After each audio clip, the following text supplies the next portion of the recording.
Welcome back, viewers. In today's session, we are going to do few possible 4-mark questions from the concept called as relation between zeros and coefficients of a polynomials. In the last class, we had a detailed discussion about how the relation between the zeros and the coefficients are existing. Now, in this case, in this class, we will see some of the word problems, how they will give you and how you have to understand the question, and on that basis how we have to further proceed in the simplification. Let's get started. So for example, let me start with a simple question. For the equation 3x square minus 2 is equal to 0, check the relation between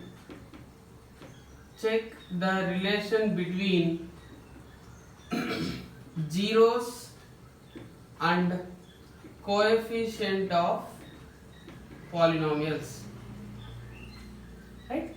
So our question is, for 3x square minus 2 is equal to 0, we have to check the relation between zeros and coefficients of polynomials, right? So you can observe here, first thing what is the what you have to notice is, in the given equation you can see that the highest power is 2. This highest power 2 will give you indication that this point already we discussed in the very starting video. Degree, highest power is nothing but degree of that polynomial, which will give you information about how many solutions it can have. You can see here, as this is 2, you will have a 2 solutions or 2 zeros. So for time being, I am assuming that let alpha comma beta are zeros. Right? So we learned already the formulas for the zeros of polynomials in our last class.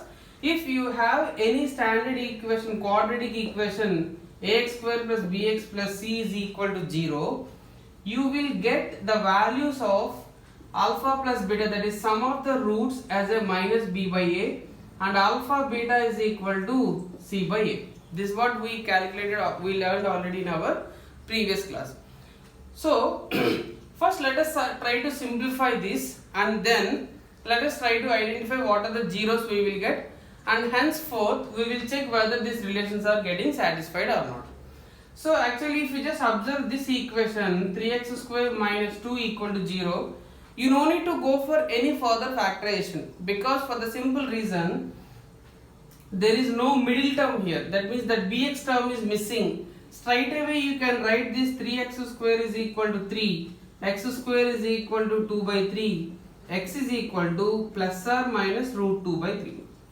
Now this point you have to understand here. What is the reason for me to write here as a plus or minus?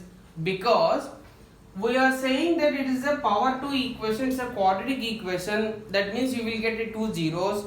That means at the end you should show that you are having 2 zeros for this equation. That is the reason why I am writing x as an plus or minus root of 2 by 3.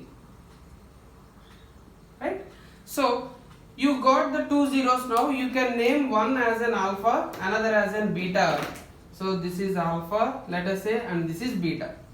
Now let us try to check the relation between them. Alpha plus beta is equal to minus b by a. Right? So if you just compare these two equations, you can easily understand that a value is 3, b value is 0, c value is minus 2. Right? So alpha is plus root over 2 by 3, beta is minus of root over 2 by 3 is equal to, from the given quadratic equation, b value is 0, a value is 3. So these two anyway will get cancelled. So I will get 0 is equal to 0. So hence the sum of the roots is verified. Now come to the product of the roots, alpha into beta. According to my formula, I am having alpha beta as a c by a. So alpha is root 2 by 3, beta is minus root 2 by 3, c value is minus 2 by 3. So you can take product of these two, minus will come out and root a into root a will become a. So minus 2 by 3 is equal to minus 2 by 3. Hence even product of the zeros is also verified. So whenever they are saying verify the relation between the zeros and coefficients, means you just have to verify whether the sum of the roots is obeying according to the formula or not, and also whether the product of zeros is also obeying or satisfying with respect to the formula or not. These are the things that you have to cross check when they ask you to check the relation between zeros and coefficients of polynomials.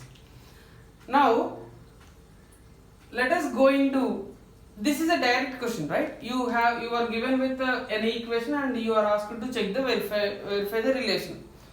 Now let us go into the word problems where we have to understand it in a little bit better way, to do it in a simpler way, right? Let us go to that one. Yeah, just give me a minute.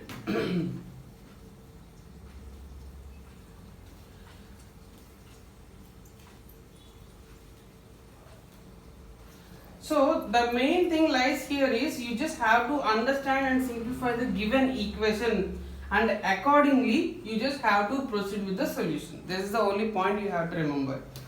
I take down this.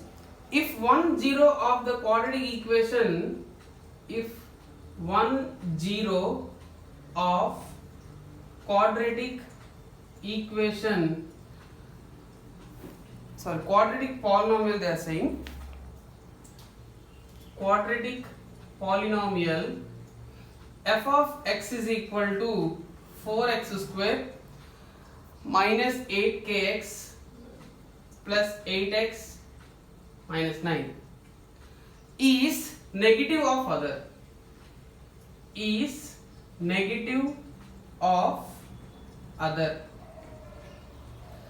then find the zeros of, then find the zeros of kx square plus 3kx and then plus 2.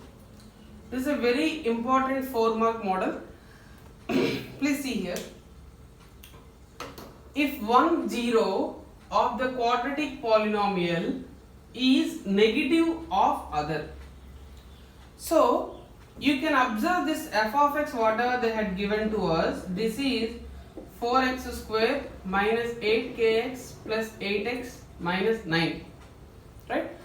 See, I told you that whenever you are having chance for reducing the number of terms, please try to do that, because if you are having more number of terms associated in the question, maybe we will get confused for that sake, right? So I will just do here, from the second and third term I can take 8x common and I will take a minus 8x common, so that I will get k minus 1 as a inside factor. So minus 8x into k minus 1 minus 9. Now see, you can observe here the highest power available, that is the degree, is 2, which means that you will get a 2 roots, that is alpha and beta. This is what we will do generally. But see, in the question they gave one condition, that 1 0 of quadratic polynomial is negative of other. That means if 1 is alpha, this beta value should be minus alpha, because it is negative of the other, that's why minus alpha.